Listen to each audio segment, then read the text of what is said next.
नमस्कार दोस्तों, आप देख रहे हैं साइनिंग ऑफ 2.0 अनुभव मिश्रा के साथ। आप पढ़ रहे हैं बिजनेस स्टडी फाइनेंशियल मैनेजमेंट का। आज हम पार्ट 9 पढ़ रहे हैं। ठीक है, आई होप आप लोगों ने पार्ट 8 तक देख लिए होंगे। नहीं देखे तो आप प्लेलिस्ट में जाके सारी वीडियो आप देख सकते हैं, तब आप पार्ट 9 को आके देखेंगे तो आपको बिल्कुल समझ में आएगा। चलिए अब स्टार्ट करते हैं पार्ट 9। आज हम पढ़ेंगे डिपॉजिटरी सिस्टम। क्या पढ़ेंगे हम? Depository system. एक्चुअली में होता क्या डिपॉजिटरी सिस्टम, वो समझिए। जैसे हमारा आरबीआई होता है ना, कॉमर्शियल बैंक का सबसे ऊपर वाला बैंक, जो सुपर वाला बैंक बोलते हैं, आरबीआई बोलते हैं ना। सारे कॉमर्शियल बैंक एक साइड होता है और अकेला उन सब के ऊपर कौन होता है? आरबीआई होता है, रिजर्व बैंक ऑफ इंडिया होता है ना। उसी प्रकार डिपॉजिटरी सिस्टम जो है, ये क्या है? एपेक्स ऑर्गेनाइजेशन है। किसका? यूनिट डिपॉजिटरी सिस्टम का। डिपॉजिटरी सिस्टम का क्या है? ये एपेक्स ऑर्गेनाइजेशन है। क्या है ये? Apex organisation. Depository is just like a bank where depository investor can deposits and withdraw the money or securities in depository and investor can deposit and withdraw his shares। मतलब depository system में क्या होता है, जिस प्रकार से हम bank में क्या रखते हैं, हम अपना पैसा रखते हैं, उसको विड्रॉ भी कर सकते हैं और उसमें जाके हम जमा भी कर सकते हैं। उसी प्रकार डिपॉजिटरी सिस्टम में हम क्या करते हैं, अपने पैसे को क्या कर सकते हैं, या तो हम कैश फ्लो भी कर सकते हैं या कैश क्या कर सकते हैं, इन भी कर सकते हैं। और शेयर्स का क्या कर सकते हैं, हम बाइंग और शेयर कर सकते हैं। तो इसको हम कैसे लिख सकते हैं, देखिए। अब चलिए इसको डिफाइन करते हैं। Depository system, depository is the apex. जैसे अपने आरबीआई को एपेक्स बैंक ऑफ इंडिया बोलते हैं ना, उसी प्रकार depository is the apex organisations और unit in the depository system. Depository is just like a bank where depository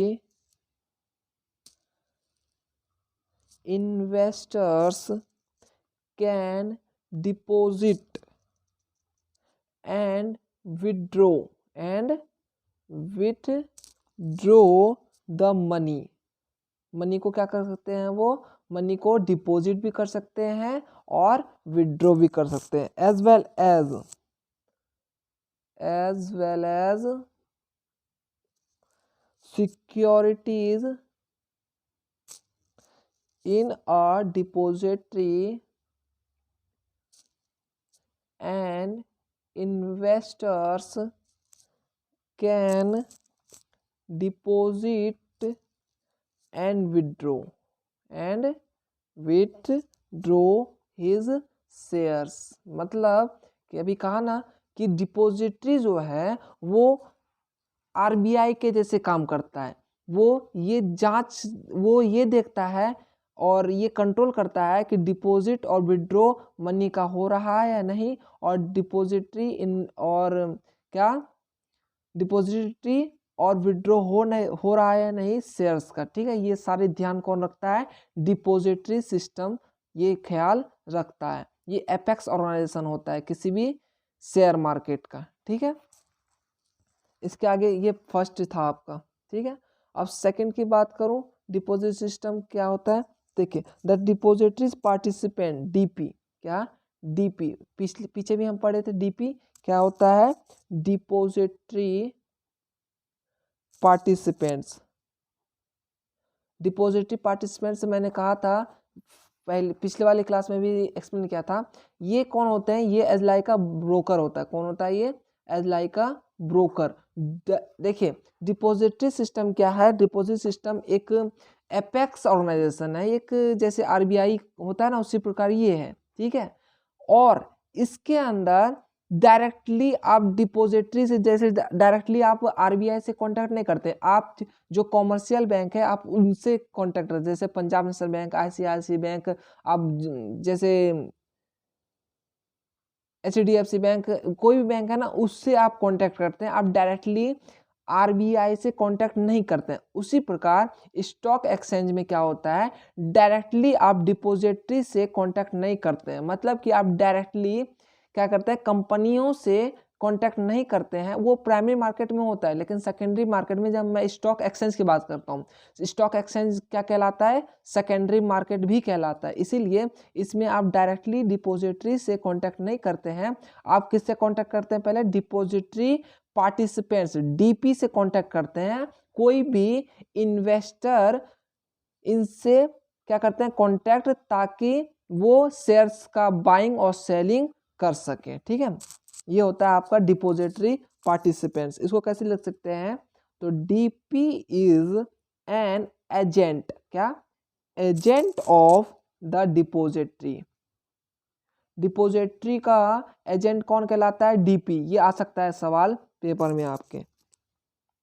N investors has to interact only with a DP and not with the depository। वो क्या कर सकता है, जो investor है वो सिर्फ और सिर्फ किससे मिल सकता है, मतलब वो इंटरेक्ट कर सकता है डीपी से, डिपॉजिटरी पार्टिसिपेंट से, ना कि डिपॉजिटरी से, ठीक है। फॉर ऑल हिज डीलिंग्स, जितने भी डील होंगे वो किससे करेंगे, वो डीपी से करेंगे। Shares in electronic form as per SEBI guidelines any financial institutions. तो ये जो ब्रोकर, ये जो डिपॉजिटरी पार्टिसिपेंट्स है, ये क्या होता है, सेबी के गाइडलाइन का पालन करते हुए अपना काम अच्छी तरह से बखूबी निभाता है, ठीक है। ये आपका था डिपॉजिटरी ऑल अबाउट सिस्टम के बारे में, ठीक है। अब इसके बाद थोड़ा बहुत हम पढ़ लेते हैं स्टॉक एक्सचेंज के बारे में। क्या, stock exchange in India. India में दो ही प्रकार के स्टॉक एक्सचेंज है, ठीक है। पहला है आपका सेंसेक्स, क्या है, सेंसेक्स, ठीक है, जिसे आप पढ़ते हैं बॉम्बे स्टॉक एक्सचेंज के रूप में, ठीक है। बॉम्बे स्टॉक एक्सचेंज का जो जिस रूप में हम टर्म में यूज़ करते हैं उसे ही सेंसेक्स कहते हैं, ठीक है ना। और दूसरा हम पढ़ते हैं, क्या पढ़ते हैं हम, निफ्टी 50 पढ़ते हैं ना। तो ये क्या है, ये आपका है नेशनल स्टॉक एक्सचेंज, ठीक है। क्या है, नेशनल स्टॉक एक्सचेंज। इसमें आपका सेंसेक्स में क्या होता है, 30 स्टॉक्स हैं इसमें सेंसेक्स में, और निफ्टी 50 में कितना है, 50 की स्टॉक्स हैं, ठीक है। और ये सारे के सारे लिस्टेड होते हैं किसमें, नेशनल स्टॉक, ये सेबी के द्वारा, नेशनल स्टॉक एक्सचेंज में ये दोनों के दोनों लिस्टेड होते हैं कहाँ, सेबी के द्वारा नेशनल स्टॉक एक्सचेंज में, ठीक है। आई होप ये आपको समझ में आ रहा होगा। और अदर बेनिफिट्स के बारे में बताओ, जैसे कि ऑनलाइन मैंने कहा था ई इलेक्ट्रॉनिक आ रहे हैं, आईपीओ जो होते हैं इलेक्ट्रॉनिक्स में निकल रहे हैं, मतलब ऑनलाइन वर्किंग होने लगा, जैसे जीरोधा हो गया, ये सब ऐप जो हो गया, ये क्या करता है आपका ऑनलाइन ट्रेडिंग कराती है। तो इसमें क्या होता है ना, डीम्यूटिलाइजेशंस, देखिए other benefits of online stock exchange. देखिए स्टॉक एक्सचेंज में जो हम ट्रेडिंग करते हैं उसके बेनिफिट्स को देखिए क्या क्या है।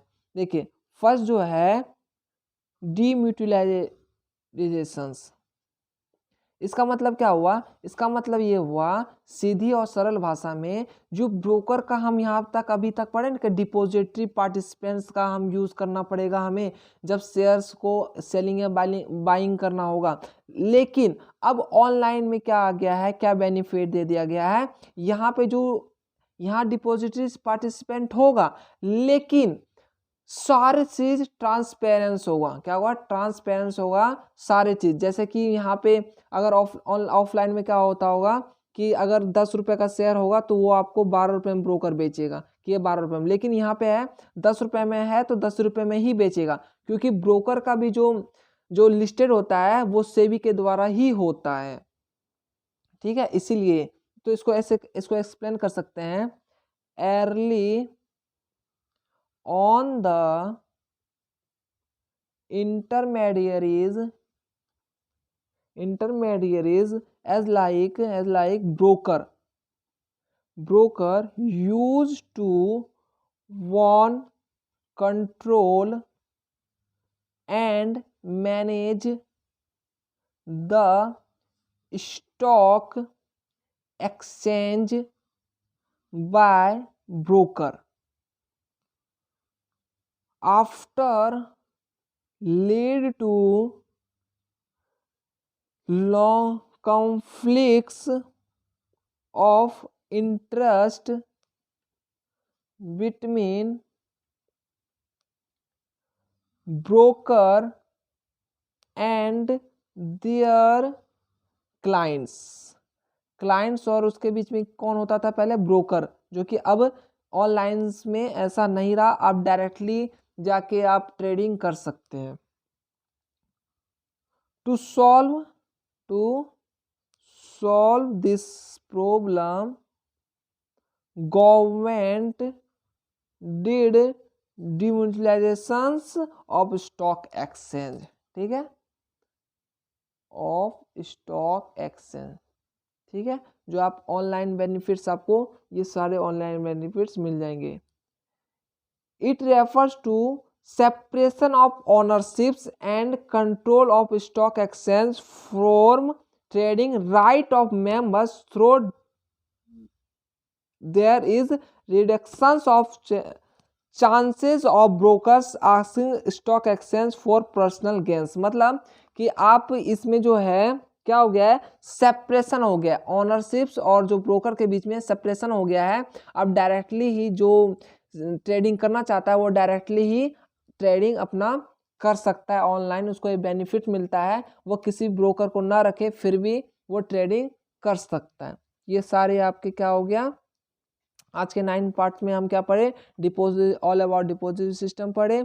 ठीक है, उसके बाद हम पढ़े स्टॉक एक्सचेंज इन इंडिया, 2 है, एक सेंसेक्स निफ्टी। सेंसेक्स किस में आता है, बॉम्बे स्टॉक एक्सचेंज में, और निफ्टी आता है नेशनल स्टॉक एक्सचेंज में।